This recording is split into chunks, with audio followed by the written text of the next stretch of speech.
గొంతెండుతోంది అన్నటువంటి వార్తని హైలైట్ చేసింది. ప్రకాశం, అనకాపల్లి, కోనసీమ, శ్రీకాకుళం జిల్లాల్లో వెతలు, కరువు ప్రాంతాల్లో సమస్య తీవ్రం, పడిపోయిన భూగర్భ జలాలు, ఆర్డబ్ల్యూఎస్ కార్యాచరణకు దిగాల్సిన తరుణం ఆసనం. రాష్ట్రంలోని పలు జిల్లాల్లో వేసవ ప్రారంభానికి ముందే భూగర్భ జలమట్టాలు పడిపోతున్నాయి, ఉపరితల జలవనరులు ఎండిపోతున్నాయి. రానున్న 4-5 నెలల అవసరాలకు అంచనా వేసి ప్రభుత్వం తగిన కార్యాచరణ రూపొందించి అమలు చేయాల్సిన అవసరం ఉంది. వేసవిలో 12 జిల్లాల్లో సమస్య తీవ్రంగా ఉంటుందని ఈనాడు పరిశీలనలో వెల్లడైంది.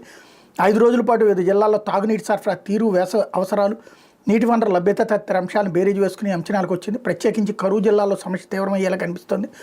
ఏలూరు, కృష్ణా, పల్నాడు, ప్రకాశం, శ్రీపొట్టి శ్రీరాములు, నెల్లూరు, తిరుపతి, చిత్తూరు, అన్నమయ్య, వైఎస్ఆర్, సత్యసాయి, అనంతపురం, కర్నూలు జిల్లాలో తాగునీటి ఎద్దడి తలెత్తచ్చు. 800 కోట్ల బకాయిల భారం. రాష్ట్రంలో 459 సమగ్ర రక్షిత తాగునీటి పథకాల CCWS నిర్వహణకు వైకాపా ప్రభుత్వం 800 కోట్ల బిల్లులు బకాయి పెట్టింది.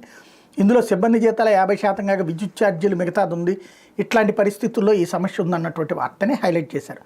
ఇక్కడ ఒకటి ఇదివరకు